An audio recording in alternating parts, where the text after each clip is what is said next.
Hey there, dear friends. How's it going? Ricardo here, back again. Today I'm going to talk a little bit about the Age of Taurus, which basically took place between the years of 4460 to around 2300 before Christ. I already anticipate that Taurus is a sign of fixed quality, element Earth, and negative polarity. Taurus represent the material, the basic needs of the being, the resources symbolizing everything that can be touched, and head. It is also everything that is real and palpable. The main concern here is to supply the basic necessities to survive. It is the relentless pursuit for security. Therefore, the fixation to the land and its wealth is also considered to be a hallmark of the age of Taurus.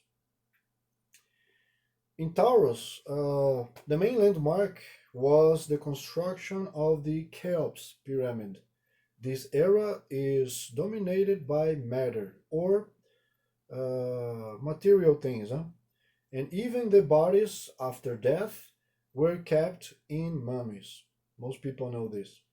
So the golden calf was a sacred symbol for the Hebrews, as was the coat of the ox, Apis, and the goddess Hathor, represented by a cow, which also becomes sacred later on in India.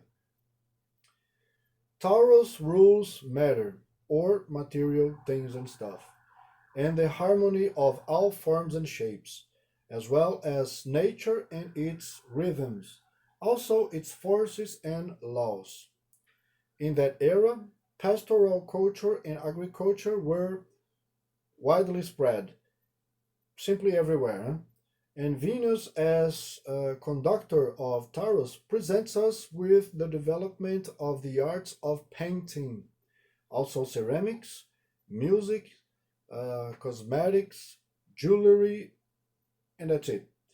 Now, copper is a metal related to the sign of Taurus, being actually used, it begins to be used for utensils of all kinds, tools, and etc.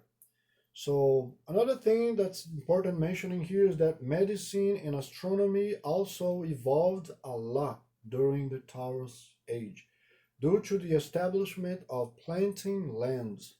In Egypt, the pharaohs came to symbolize the bond between earth and the divine.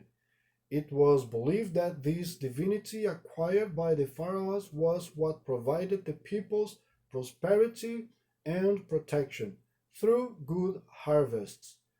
Uh, People who used to live as nomads also began to settle. Yes, they established themselves and finally invented water reserves to guarantee control of plantations until they finally reached the irrigation processes.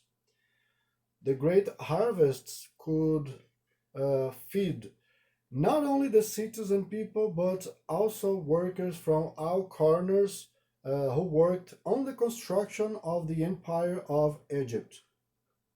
And in fact, together with the Mesopotamian Empire, which is a great example of that period. Uh, but of course, none of these would be possible without controlling the waters of the Tigris, Euphrates, and Nile rivers, with major engineering works constructed to dam the water, yes, to keep the water in great amounts and improve agriculture and animal husbandry. The production of food surpluses was seen for the very first time. Yes, I mean, food was produced in excess and was finally able to be stored, uh, which made possible the generation of an economy. And the good thing about it was that the people would no longer be controlled by military force, but rather a more civilized beginning of an economic power, which later would become even more important than the army, and also the kings and even the pharaohs, which was finally something much less violent for humanity overall.